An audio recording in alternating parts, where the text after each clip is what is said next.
Écoutez, on a eu du mal à rentrer dans le match parce qu'on manquait encore un peu d'automatisme par rapport au TP. On a subi la première mi-temps, ça c'est clair, et notre idée était vraiment de, de rester à 0-0 à la pause. Et la deuxième mi-temps, par contre, a été pour nous. Donc je dirais que chacun a eu sa mi-temps. J'ai fait des changements à la pause parce qu'il y avait deux joueurs qui étaient à court physiquement. Et les entrants ont donné beaucoup plus de fraîcheur physique et beaucoup plus de vitesse dans le jeu, ce qui fait que on s'est procuré de belles occasions en deuxième mi-temps. On aurait pu ouvrir la marque.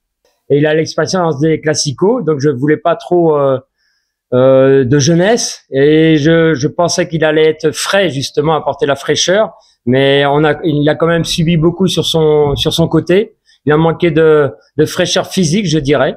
En tous les cas, il s'est bien battu. Et c'est vrai que le fait qu'il soit sorti, c'est pas très grave, ça c'est clair. Mais au moins, je lui ai donné sa chance et ça prouve que je compte sur tout le monde aussi. Oui, c'est vrai que la suspension de Beyoukou, s'il avait pris un deuxième carton jaune, nous a été préjudiciable, c'est vrai, parce que c'est quand même quelqu'un qui pèse sur la défense et qui arrive à tenir le ballon. Ceci dit, Anfan, qui l'a remplacé, ne l'a pas démérité non plus. Il s'est battu avec ses armes.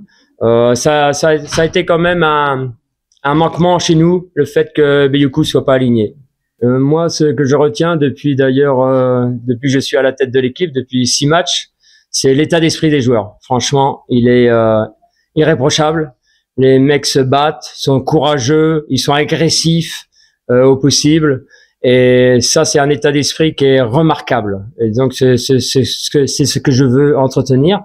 Et puis, à la fin de ce classico, je constate que nous avons encore encaissé 0 but. Farid a été élu homme du match une nouvelle fois, mais en tous les cas, tout le monde est à féliciter sur tout le match et notamment précisément sur la deuxième mi-temps. Où la deuxième mi-temps, on s'est vraiment procuré des occasions en attaque rapide et on a apporté beaucoup de vitesse avec les joueurs entrants. Et je dis que les finisseurs, je les appelle les finisseurs, quand ils rentrent comme ça, c'est vraiment le reflet d'une équipe qui est en pleine cohésion. Les automatismes qu'ils ont et puis je dirais beaucoup de mobilité quand même au milieu de terrain et puis la percussion des attaquants. Je dirais que c'est un football qui est huilé, ceci dit, ils ont manqué d'adresse devant le but, comme nous d'ailleurs, hein, puisque ils ont pas marqué. Mais j'ai trouvé l'apport du latéral droit notamment est vraiment intéressant. Ce qui fait qu'en deuxième mi-temps, on a réussi à le bloquer avec l'entrée de Isco. Et ils ont été dangereux sur les centres, quasiment. Sur les centres où il y a eu des reprises de la tête. Ils sont aussi beaucoup plus athlétiques que nous. Donc ça, c'est positif chez eux. C'est une très très belle équipe qui va certainement remonter au classement parce que en ce moment, ils sont dans le dur, on va dire. Mais le jour où ils vont retrouver la faille, ils vont commencer à marquer. Je pense qu'ils vont scorer plusieurs fois, ils vont remonter au classement, ça c'est clair.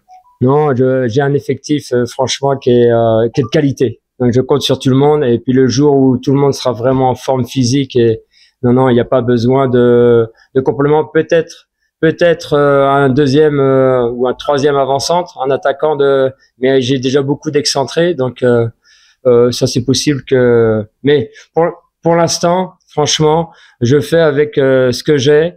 Et j'essaie d'optimiser le maximum du potentiel de mes joueurs. C'est simple. C'est vrai que on a du mal à travailler parce qu'on joue tous les 3 jours, donc il y a de la récupération. Mais après, évidemment que je mets en place des spécifiques attaquants, qui fait que quand ils sont en situation, ils peuvent travailler leurs appuis, leur enchaînement, leurs frappes. Et c'est vrai que il faut s'appuyer là-dessus pour améliorer l'efficacité devant le but, quoi. Et ils sont à court, je dirais, à court d'entraînement. En fait, j'ai beaucoup de joueurs et des garçons comme Makoko et Dieu merci, ils ont leur place, hein, bien entendu, dans l'effectif. Mais il y a quand même 2 joueurs qui passent avant, qui se sont entraînés avec moi. Moi, je les ai pas vus pendant 3 semaines, quoi, quasiment. Ils se sont entraînés, certes, et ils ont pas,